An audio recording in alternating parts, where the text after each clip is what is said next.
Welcome to the NBA Coast to Coast podcast brought to you by thelines.com. Because somebody asked about it, I am Josh coming on from the West Coast. Nate is out there on the East Coast. As always, didn't want to mix up the intro on you guys too much. We are looking at a nice 8-gamer here on Friday to close out this work week with you guys. We got best bets up in this video. Also have player props up, which we have each and every weekday as well. So make sure to subscribe to that page so you can follow along and check out both videos each and every weekday this season. Also want you to head to thelines.com and use up everything that we have up on the site to help you out right now, including that prop finder tool, which helps you get the best odds available to you from all of these books that are giving us bets this season. Decent night last night. We talked about how weird and wonky it might be, but nice pick there on the T-Wolves with a really, really solid win from Ant Edwards and company in that one. Let's kick it off with your first best bet for today, Nate. Yeah, then some disappointment from your Warriors closing it out despite the rest advantage. But we move on. Similar pick here is Orlando Magic -1.5 at the Knicks. I mean, I guess it's similar in terms of the spread, but really, I mean, this Knicks team is depleted, and it's already flipped from a short dog to a short favorite for the Magic, which is a no-no in NFL betting, but in the NBA, it's kind of the opposite. It kind of shows that the market just opened incorrectly. With Jalen Brunson questionable here, I mean, the Knicks are hopefully plays, right? He practiced Thursday. Even if he goes, like, the Knicks are still very shorthanded, especially down low against a physical Magic team that's had their number, that's won 4 straight against them. The last one you'd say, well, that was without Brunson, but the Magic did not have Franz, and the win that was the second to last one. Then they got Franz back, won by 18 with Jalen in there, right? And Franz is a +25. Him and Paolo shoot 67% and get 47 points. Like, Paolo, 20 plus points in all 4 against these Knicks, and their rim protection is going to suffer, right? Because Hartenstein can only play like 20 minutes at the moment. They're forcing Precious to play big minutes. If Jericho Sims is out there, it's a disaster defensively. And I mean, DiVincenzo carrying such a big load offensively, especially if Brunson's out. Like, you have no faith in their offense. Even with Brunson in and out, in the 7th since the All-Star break, they are 28th in shooting. 103 points per game is 3rd worst. They are hoisting the 2nd most threes, right? I mean, when DiVincenzo is your main guy, that's what you're going to do. Orlando, fifth fewest threes allowed on the season. Obviously, great defense all around. Number 1 fourth quarter defense, I will add.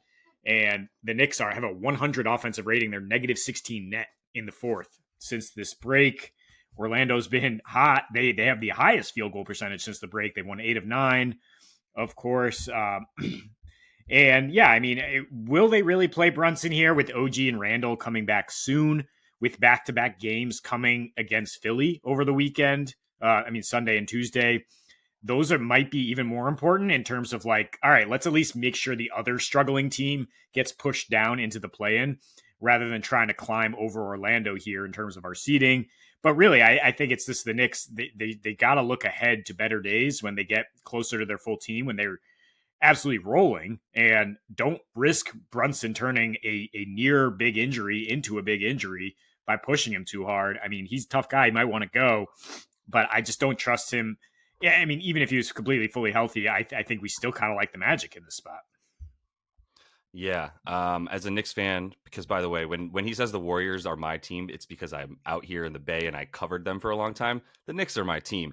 As a Knicks fan, would much prefer to not see Jalen Brunson tonight. Let's be completely honest. I do understand the notion that the Magic are the team directly ahead of you in the Eastern Conference, and you want to get back up into that 4 seed and get a home court advantage, bring it back to the Garden if you can for this playoffs run. But really, like you said, like it's what could happen with Jalen Brunson re-injuring his lower body is way worse than just losing a game right now to the Magic when you still have a pretty solid playoff spot secured.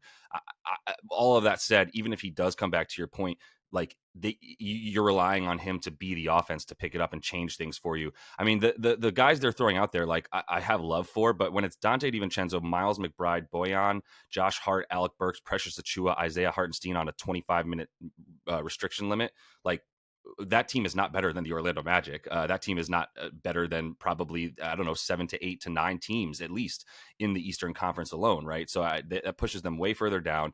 Everything you said, I could reiterate in terms of what they've seen their stats do, their stats do in the over the course of the last five, and they even had Jalen Brunson for a couple of those games. Offensive rating all the way down to 24th, and without him, we know what the difference is. The Magic have been just wildly impressive. I could go on about them as well because I'm fully in line with this bet and already hit this at -1.5 for the Magic and missed it when they were still underdogs. But let me go to my first game here, where I'm talking about the Pellies taking on these lowly Philadelphia 76ers, and it's at 7.5. Another line that opened incorrectly at about 3.5 and quickly got bet, and now is hovering around 7.5. And that is a pretty large spread, and I am loath to trust the Pelicans as they've kind of scorned me in the past. But I will say that like this team has been wildly impressive since the All-Star break, and really even since right before that in their last 10. They haven't had the hardest strength of schedule in that time frame. I will say like there have been a few cupcakes in there for them. But overall, it's 10 games is a good enough sample size for me to go, I trust them and what they're showing me right now. So they're second in terms of both offensive and defensive rating in that time frame over the last 10. They're playing at a pretty slow pace, but the rebounding is something that you kind of consistently look at for them and go like, are they actually crashing the boards? 11th in rebounding percentage, and they are crashing the offensive glass a ton now with guys like Herb Jones and Trey Murphy fully healthy. Their effective field goal percentage is up to fourth best. And then you just look at the 76ers, everything on offense for them is just middle of the pack at best, and that was with Tyrese Maxey playing the majority of these last 10. He's missed the last two. Bad loss to Memphis, where they let them come back in the fourth quarter without a point guard, without really any kind of scoring guard at this point. And really for Tobias Harris, it's like, I love Toby Harris in a lot of ways, but when he's got to be your 1A and 1B options, you're in trouble. Well, let's say he's 1A and Kelly Oubre is 1B, still in trouble. These are not two dudes who you trust to run the offense. You prefer them to be coming down the court without the ball in their hands and allow others to facilitate for them, and that has just not been the case. So they're down in the bottom 10, bottom 5, if you will, in terms of defensive rating, rebound percentage, effective field goal percentage, and everything is really just predicated around the fact that Joel is not there.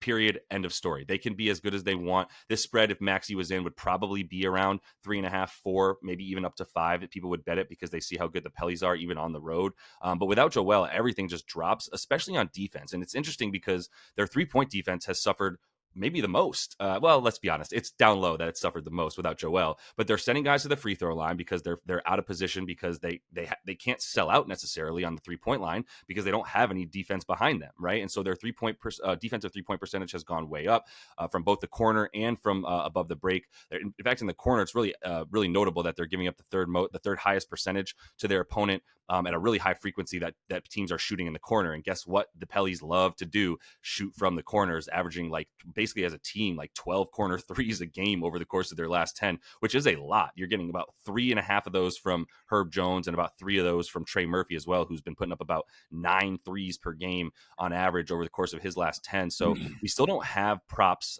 for him, which is really annoying because I guess, he's been coming off the bench a bit more, even though he's been playing like the second most amount of minutes on the team. You can't get props sometimes unless you're a starter up until like later in the afternoon because these books are cowards. But as soon as his come out, I do like him to get 3 threes in this game. I would be willing to add it to everything if you wanted to get the spread down a little bit from 7.5, which is kind of big on the road for the Pellies. But the way that they've been attacking the rim and hitting threes pretty successfully, combined with that defense that tightens up, that when we see it trying going all in, it's one of the best in the league as we've seen this season for spurts. And they're currently on one of those spurts. So I'm going to take them against a completely depleted 76ers team. Yeah, I didn't look enough at this. This is a crazy rest advantage too. The Pels only third game in March for them. They Right. lost on the back-to-back in Indy where they had some playing trouble. Their 2 since on normal rest have absolutely pulverized Indy and Toronto on the road. Shorthanded Toronto. Now they get shorthanded Philly. They're 10-3 against the spread when they have at least 2 days off this season. So I do look at them like I kind of immediately dismissed it as like yo-yo team. I don't know what they're going to do. Yeah. But it does seem like the extra rest makes a big difference for them. And certainly we saw them capitalize against Toronto when they get a cake matchup.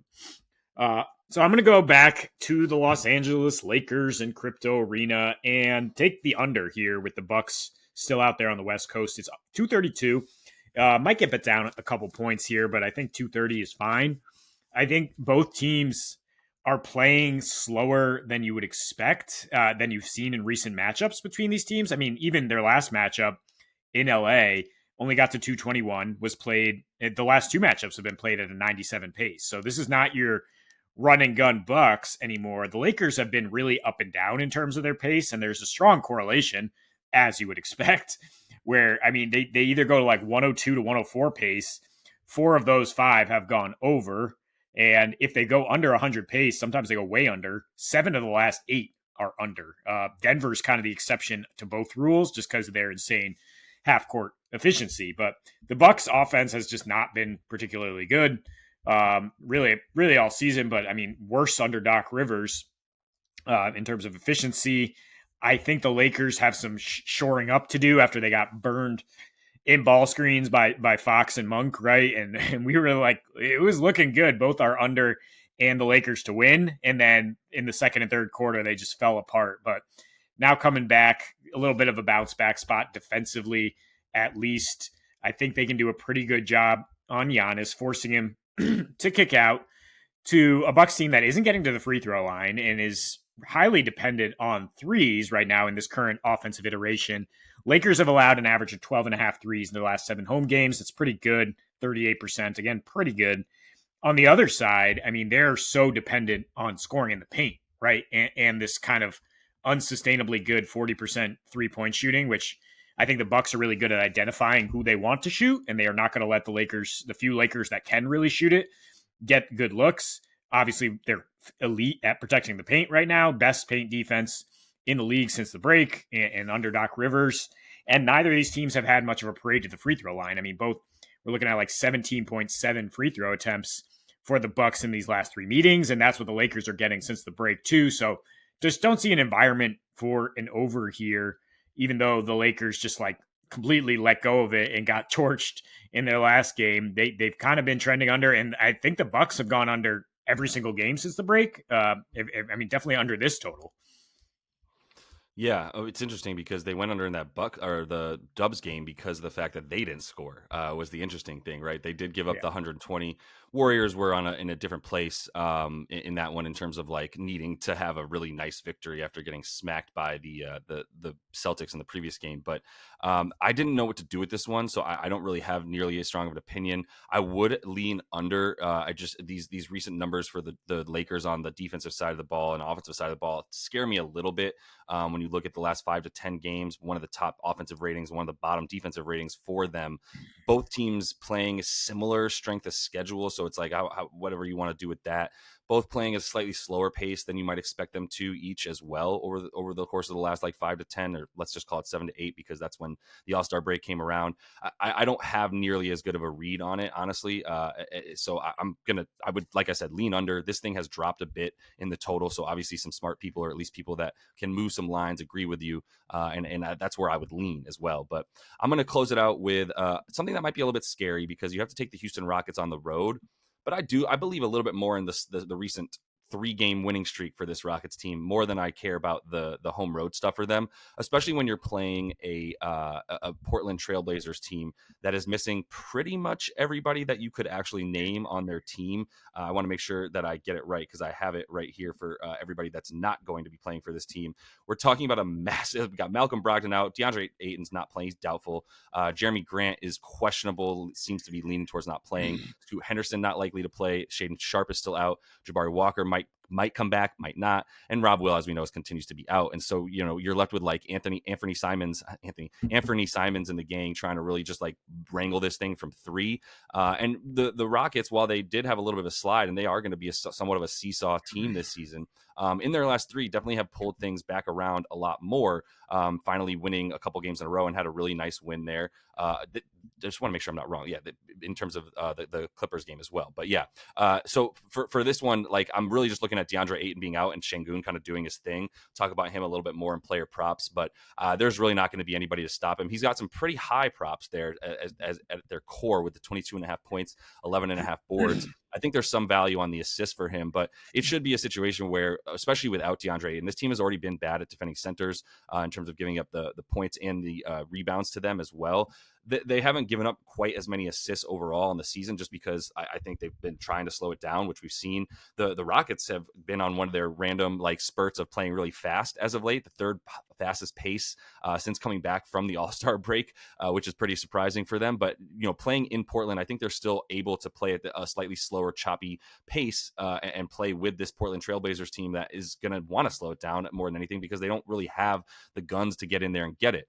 They've relied a lot on sort of like offensive rebounding and attacking the glass, because they're missing a ton of shots so far over the course of their last 10 games or so. They're the second worst effective field goal percentage in the league, but they have the number one offensive rebound percentage in the league. And the Rockets have been limiting offensive rebounds, ninth best in terms of limiting second chances to their team, to the opponent here over the course of their last 5. And really for most of the season, they've been about ninth or 10th best in limiting that particular area. And they've been causing some turnovers. And that's kind of what I think is going to keep going here. We've seen them press up a ton in their past 5 games and get the third most turnovers in the league, with the 6th highest turnover percentage in terms of the possessions that they're causing those turnovers on. And this squad here, especially without Malcolm Brogdon playing that point guard for them, even with Scoot Henderson probably not likely to play, it's a pretty big deal for them without the ball handlers at this point to really stay in, not lose the ball essentially to guys like Dylan Brooks, even Amin Thompson and Cam Whitmore getting a bit more time out there. Fred VanVleet's been back and fine, but really it's been about a slight more about the young guns and the bench getting a lot of those turnovers for them, getting out into transition. As a result, they're back up to about the 6th best. Well, transition defense, they've been really good all season, but transition on offense, we've also seen them get out a bit more, up to about 9th in terms of the frequency with which they're getting into transition over their last 10. Not something they've done all season, but once we see the minutes go up for guys like Amin Thompson and for Cam Whitmore, now that they want to get out and run. Even Jalen Green also been getting some decent points per possession there in the transition. So I do think they're going to get out and get up the floor. They're going to be able to limit things above the break. They've got really good perimeter defense up there, and don't really need to worry about selling out and what rim protection they have behind them, which is not much with Şengün, but this Portland Trailblazers team struggling to get to the rim at all, struggling to get to the free throw line. If they're not going to hit a barrage of threes, then the Rockets should be able to handle them. And that's the only way that I see this kind of going against us, is if it has to be a little bit more of an anomaly than not. Yeah, I mean, the Blazers, both these teams have actually covered 4 straight, surprisingly. The Blazers, right, they beat Memphis twice, and then clearly just not being taken seriously by like the Wolves. Like Ant Edwards like almost missed tip off, right? He didn't know when the game was and he showed up wild. and of course they didn't cover, like they had to come back late. And then the Thunder in the midst of their really tough stretch were just like, all right, let's take a breather here with Portland. I don't think Houston has much of that like let up against bad teams under Ime, right? I mean, they're going to be coming out guns blazing, and if Anthony Simons is your primary option by a mile, like he's just going to get blitzed all over, like you said, by aggressive defenders, aggressive schemes, and hopefully that forced some turnovers, get Houston going in the other direction. I definitely think they win. Just we'll see if they can cover. Yeah, it's a big cover, and I should mention, they covered against the Clips. They did lose that one at the end, which is what I was trying to say more importantly. But I do think the blitzing guards here are going to be a problem for guys like Simon. So we'll see how this one goes. But I don't think that there's much let up for them against a bad team. They've beaten bad teams, and they have basically the hardest strength of schedule over the course of their last 10 games. If you consider the Knicks a really good, at the time, still a pretty good team, and then they did have a really bad loss to Memphis. Other than that, we're talking about them playing like the Suns 3 times, the Thunder twice. So just being able to come back from a really tough stretch of games will take them here on the turnaround. But that is all the time we have for you in the best bets. Continue to follow along. Also have play of props up for you as we do each and every weekday. So until we see you next, happy betting.